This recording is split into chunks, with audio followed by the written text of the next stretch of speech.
viva! Bana Félix Tshisekedi viva! Bomi bete la maboko makasi.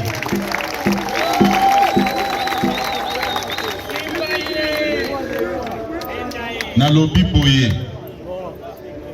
Biso ozalaki na opposition.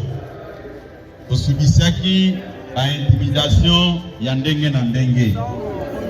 Etikala kokimisa biso te ni kobangisa biso. Na lobi boye. Lelo toza na situation oyo biso tokotika te tokokende nango tina suka. Toyokani? Toyokani? La République démocratique du Congo est un pays laïque. Toyokani? Mutu ata moko te akoki ko impressionner biso par rapport ya statut na ye. Biso toza batu ya ambongo te. Toyokani? Soki eza na batu oyo IDPS viva. Biso toza batu ya ambongo te ni chole. Nous avons les mêmes droits que Bango. Toyokani malamu. Lokola bakoti na makambo ya biso ya batu ya politique. Toyebisi Bango bakende ko se faire identifier na ministère de l'Intérieur. IDPS viva. Namoni batu mususu toyokana malamu. Nalandi ba commentaire kili na ba réseaux sociaux basakanaka na musali ya Nzambe te basala kaboete c'est du n'importe quoi. Toyokani? Toyokani? Koina ya IDPS et pas ambongo na chole ebandi lelo te. Boyebi likambo ya 50-50. Toyokani malamu? Toyokani? Nayoki ba mususu bazokoma na ba réseaux sociaux oyo ezali dignité d'un secrétaire général d'un parti comme l'IDPS. Mais na ko répondre batwana boye. Bitumba oyo eza ya bangote bazonga sima.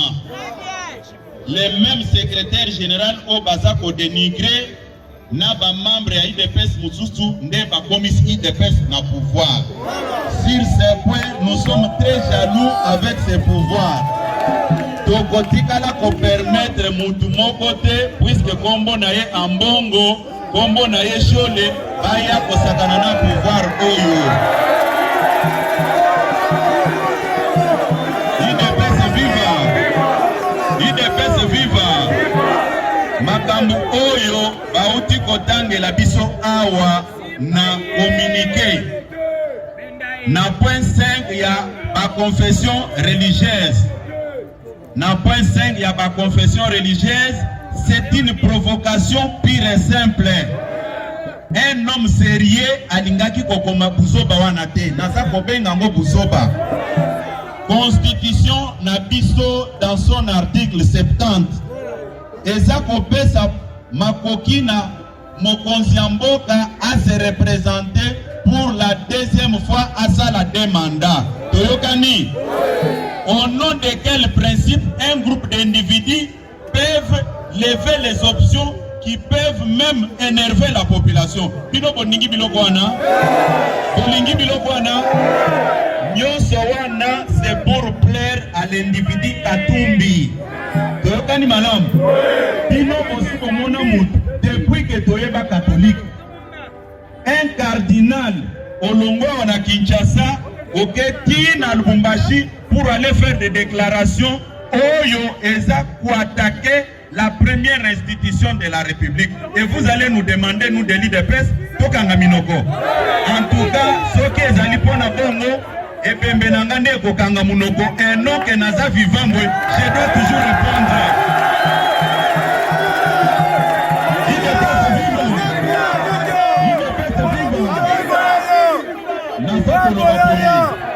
Toyokana malamu, s'il vous plaît. Toyokana malamu. Lelo biloko o eza kosalema eza biloko ya soni. Le point 5 de communiqué de confession religieuse. Point 5 wana viole intentionnellement la constitution dans son article 70. Toyokani? Biso toko se laisser faire te. Nayebi malam. Avant tokende maponomi ya 2018. Ambongo na clip na ye. Balingaki de peste. S'il vous plaît, Kandolo, s'il vous plaît. Yaka kozo micro lo bangana ki. Non, yaka kozo micro. IDPS viva. Soki bino bozo mona makambo bozo zongo na légèreté naza koloba te ke pona ko plaire mutu. C'est une provocation. Naza koyebisa bino boy. Pouvoir o baza kolobela batu bazanga soni. Na 2018, ndeko Jean-Marc Abound, secrétaire général à l'époque, nga secrétaire général adjoint. Babengi Sabiso na Senko. Pendant 45 minutes, Monsieur Chole abandaki kosala biso babenga ka lavage de cerveau. Aza ko persuader biso poto kende na élection te sous prétexte que il y a la machine à voter. Totuna qui est boyé. Si c'est ça la raison, explique-nous par quel mécanisme Kabila a kolongona Bokonzi. Pendant 45 minutes, il était incapable de nous donner la réponse. Après, Ndeko Jean-Marc Abound, secrétaire général de l'époque, Ayebisinga, secrétaire général adjoint, Telemato Kende. Totika Kabango, IDPS viva! IDPS viva! Popota la motema mabe na bango. En na bango, eza ko continuer. Maponomi oyo bango baboya ki kokende à cause ya machine à voter. Eza maponomi moko oyo ba réclamaki victoire nango. On ne peut pas aimer une chose et son contraire. Victoire o babandaki kosenga e utaki wapi. C'est toujours à travers la machine à voter o baboyaki. Est-ce que baza sérieux na attitude wana? IDPS viva! IDPS viva! Bango balobi boye. Balobi Tshisekedi mutu aganyaki maponomité. Eza logique na bango. Eza makambo bango balobaka. IDPS viva! Tosa la hypocrisie. Bango balobi boye. Na 2023, il faut Tshisekedi alongwa. Bazongisa mutu na bango mosusu. C'est ça le mot alternance. C'est ça l'alternance au bango baza kolobela. Pour montrer que baza sérieux, baza au milieu du village. Balobi atate que le chef de l'État en fonction peut briguer le second mandat comme le prévoit la Constitution. Balobi li angote. Azui position yaka moko. IDPS viva! Biloko wana ngai na kotika ka bangote. Même ba makelele nyonso o boza koyoka. Kabuya traduit en justice. Bazana babiloko nyonso wana pour me faire peur na kangamunoko nazaka kana bango. Et puis je dois répondre par rapport à ces individus au balobi ke baportenga plainte puisque awa na kolobela makamongo et puis nayo kasimate ke ono justice politisée baza ko rendre justice en faveur ya ba plus fort puisque basi baluki makambo toko kene nango tina suka tokani malamu ezalité que okati un petit morceau de vidéo ya 2 secondes et sali globalité ya matinée na bino ya biso nyonso oyo puisque naza koyebisa bino boye vidéo o basali o bakataki message wana ezalaki dans un contexte bien précis. Toyokani malamu tokozongela makambo nyonso wana awa toyokani puisque déjà parce que ba problème na lingité que quand je vais réagir dans ces dossiers et comme non eza justice ya ba plus fort justice eza politisée tango balobi ke ba déposer plainte ngana monango likambote ba juge bazaba na mikete bazaba to mayele ba kozwa ba vidéo nyonso ba côté ya yango yo yaka sikoyo olo ba makambu yo lo baki to kani malamu mutu a intimidé binote puisque na yebi réseau oyo et sali babiloko nyonso wana. Mais ils ont mal préparé leur coup. Je vais vous expliquer ça ici. IDPS viva. IDPS viva. Pourquoi Nazako Lobake Ambongo doit choisir entre la parole de Dieu et la politique? Azali boso ya makambo mibale. Biso toza babantu. Botikala komona matanga eza na mboka. Baye ko consoler bino na matanga. Yo ozui opportunité ya ko s'en prendre na batoyo baye ko consoler bino. Bosipo mona bilo ba bongo. Nyonso wana pour justifier babiye vero baza ko pesa ye pona ko manquer mokonzi ya mboka. Tokani? Tokani? Nous sommes dans un pays laïque. Bino bokendeke cité de l'Union africaine. Ndaku oyo mokonzi mboka vandaka. Ezata munene ya batima ote. Tokani malamu. Compilance oyo mokonzi mboka vivaka ezali wapi. Nyonso wana azalaki ko exprimer en o azanango na motema contre Félix Tshisekedi. Bapesaki e bamitu ke pa régime Kabila. Azwaki yango pona nini atekaki yango te akende kopesa mbongo na ba orphelinat po babola bazali ebele toyeba ke azana ma population. IDPS viva. IDPS viva. Olandaka babiloko wana te. Ozala sebi te ke po mutu alati sultan atelemi atie koti ngapesi ngao na tie koti. Toyokani? Toyokani? Toyokani malam?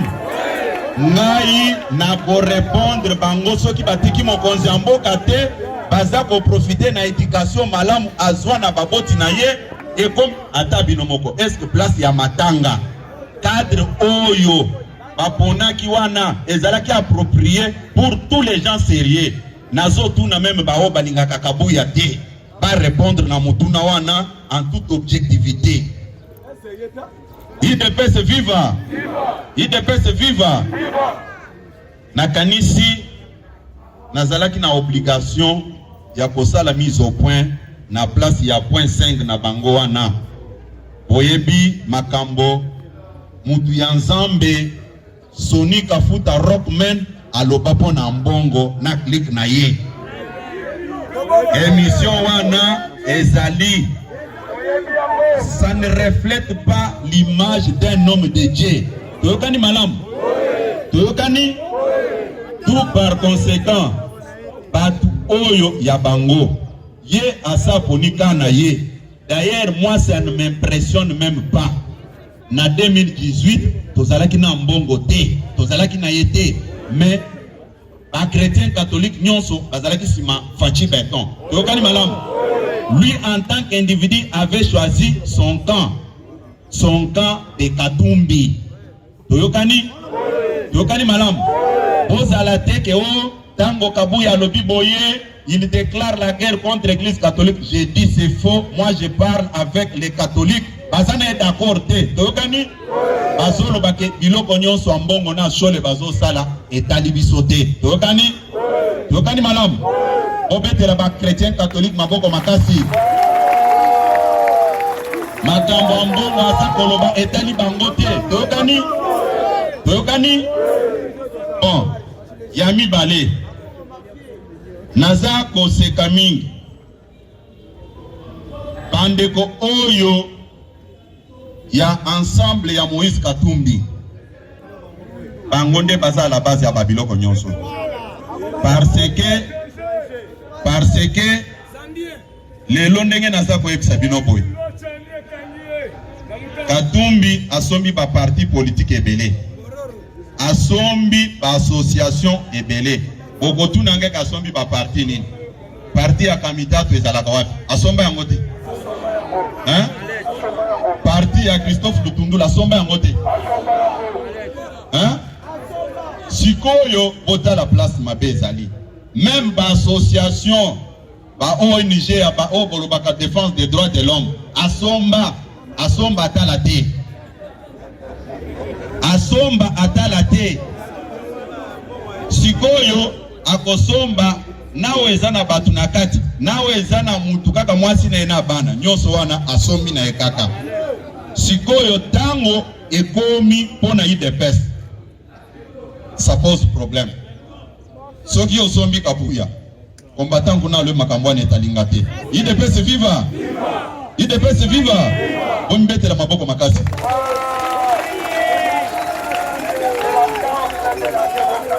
Oyo kasikoyo oyebi oye association na bino oyo babenga kasado nazotanga yango komo na 2020 association wana babimisa liste moko ya ba nouveau riche ya régime oyo o bazaki na ba bien partout ngai moko batiaka kombo na ngai na kati na benga Jean-Claude Katende na lobby rapport oyo bosali botienga parmi les nouveaux riches congolais okoki ko démontrer ba bien o nazanango o nazwi na régime oyo o bopesinga kombo nouveau riche natangi batu mususu oyo bino botie kuna te nazomi lobela nanu ngai moko IDPS viva abeta munoko c'est un katumbiste toyokani malam mais à ma grande surprise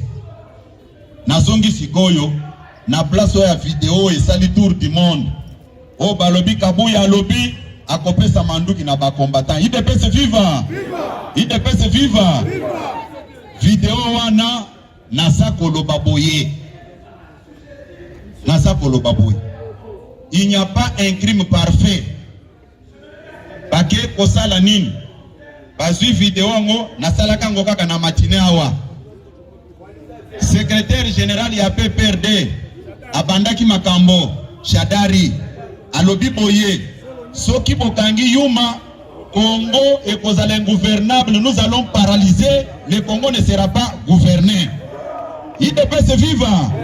IDPS viva! À brandir ma menace nyonso sur les institutions de la République. Ngai na lobi boye. Soki mutu ameki ko renverser régime oyo. Oyo tozwi na pasi nyonso.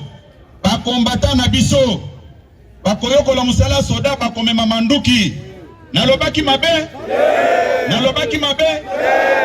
Na comprendre na simake bazalaki sima makanisi mabe wana po ba renverser ba institution établie. Yango na yebisi bango boy. Ba serrer sentir na bango ba bimisa vidéo nyonso intégralité à matinée mobimba. Ba bimisa pe na vidéo mususu wana oye salaki ke na répliquer na ndenge wana. Na 1998, Moussé Laurent Désiré Kabila, tango ba rebelle bakota kiao, armée ezalaki te, police ezalaki te. Moussé Laurent Désiré Kabila asenga kibiso population te que toi utiliser moyen nyonso pona ko défendre mboka. Eza solo te. Lelo popota la comment est-ce que batu bazana makanisi mukuse. Banda kala wana. Ce qui est là qui infraction, parce que là qui est le connu pour me porter plainte, parce que là qui est le connu, balobi, oh non, c'est la politique de 2 poids 2 mesures. Bamoni ba juge wana neti bana mike, parce que la jour kabuya kosa la infraction, c'est un humain bakanga bazwaye na place wana. Contexte oyo na réagisaki contre ba menace o babane kolobake. Bako paralyser mboka ekozala ingouvernable. Ayokaki yango te.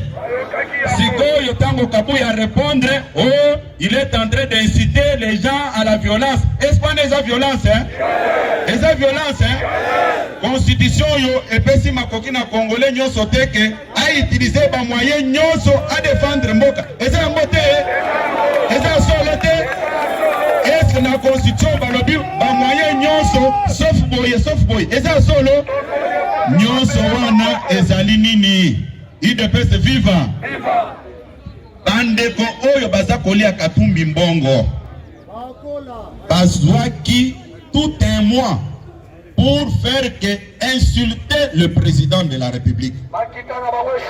Ngai Nathalie bango na lobi likambo oyo ekomineti papa azana bana na ye bana ba voisin bayaka kofinga ye koloba na ye mabe siko bino bana bozozela ke papa na bino loba bino pe bo répondre ekomaki bongo nga na lobi balingi koloba nini Félix Tshisekedi azana bana te bana ngo banani eza babino nyonso oyo na babiso oyo eza boyete otala kaka tango na fongoli kaka munduki moko na lobi boye po matange koti bakeko luka ba video nyonso akala oya nazozela bino koloba na siko ba vérité eza boyete batu wana na lobaki boye baza batu moko moins sérieux puis c'est de l'ingratitude.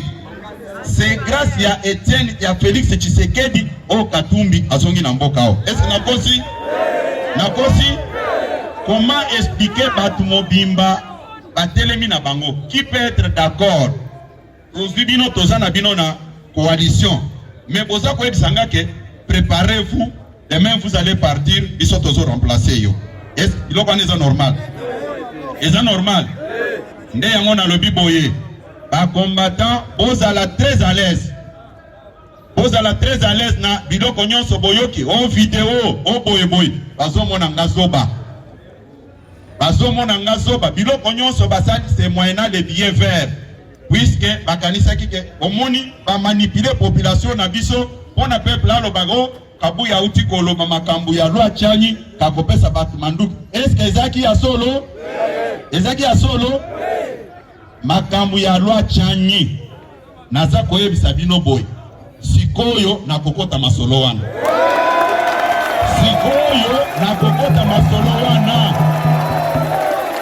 UDPS viva tobandaki koloba yango ke makambu wana biso UDPS toyebi yango te mais je vous promets que lokola buzoba et continuer naza kokota masolo wana sikoyo na expliquer ba congolais comment est-ce que makambo ezokende tokani buzoba ekoki koleka te nalobi buzoba ekoki koleka te bango baponaki nzele ya mecha comment expliquer toza na coalition na bango tous les jours que Dieu a créé Félix a échoué mais boza na ba ministre na kati ya gouvernement wana toza biso nyonso ba co-gestionnaire tozo gérer mboka soki boza na makanisi ya malamu bobengi ba ministre na bino bobiyebisi bango ke bosala boye après tango bakende na conseil des ministres basali malamu eza boye te mais oyo ya ko critiquer mokonzi ya mboka eloko wana tokoyokana te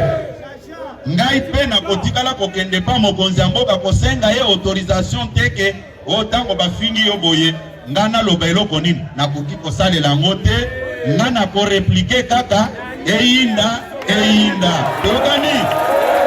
Tokani mutu abangisa bino te naza koloba boye omoni biso toza koloba boye babosanaki ke c'est grâce à nous l'UDPS avec l'appui de la population o baza ko croire encore na UDPS tango tobando kene na kati ya ba église catholique tolobeli kamba 50-50 bayoki bongo batindi bat na bango bakende kufinga biso tovandi kaka na président Jean-Marc na kati tolobi ndenge balobi boye biso to se retirer total est-ce que biloko bango continuaki mais ambongo aboyaki machine à voter na bakatumbi nyonso wana mais pouvoir o lelo bango nyonso baza kosepela nango euti na machine à voter te euti na machine à voter te obetela faci beto maboko makasi mwana mayele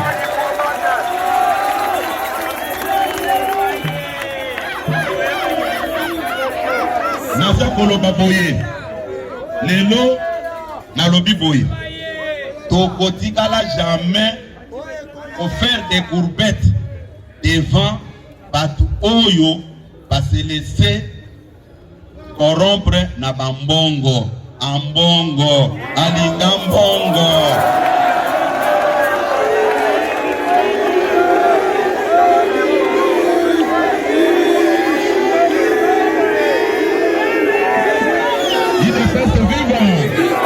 IDPS viva na lobika ke ozala vraiment inquiété na makambo bomoni basali na ba réseaux sociaux o Kabuya aza kosenga batu na violence et puis elo popotala comment est-ce que batu wana pe baza vraiment mayele te.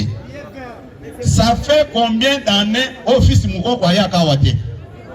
Fils Mukoko akoma mutu akatumbi, tout le monde le sait.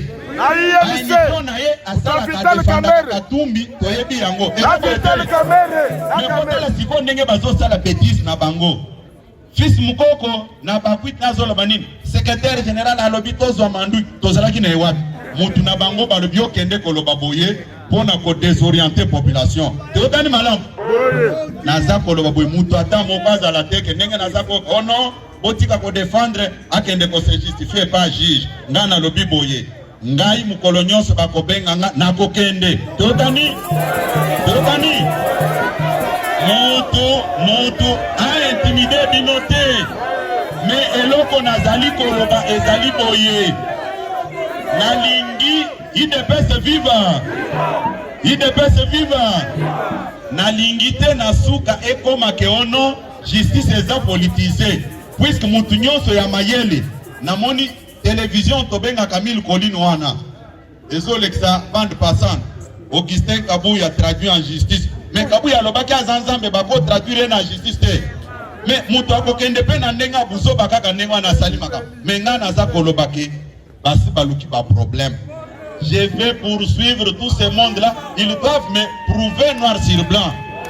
Puisque makambo est très clair, c'est le français n'a précisé mais si quelqu'un ose renverser le régime, mes chers amis, quelqu'un qui prend son courage pour renverser le régime et pardonner, et celui qui décide de sécuriser ce régime doit être traduit en justice. C'est quel raisonnement? Hein? C'est quel raisonnement? IDPS viva! IDPS viva! Bana fachi beton, bomi bete na maboko makasi. Ki beta bakomesa na wana.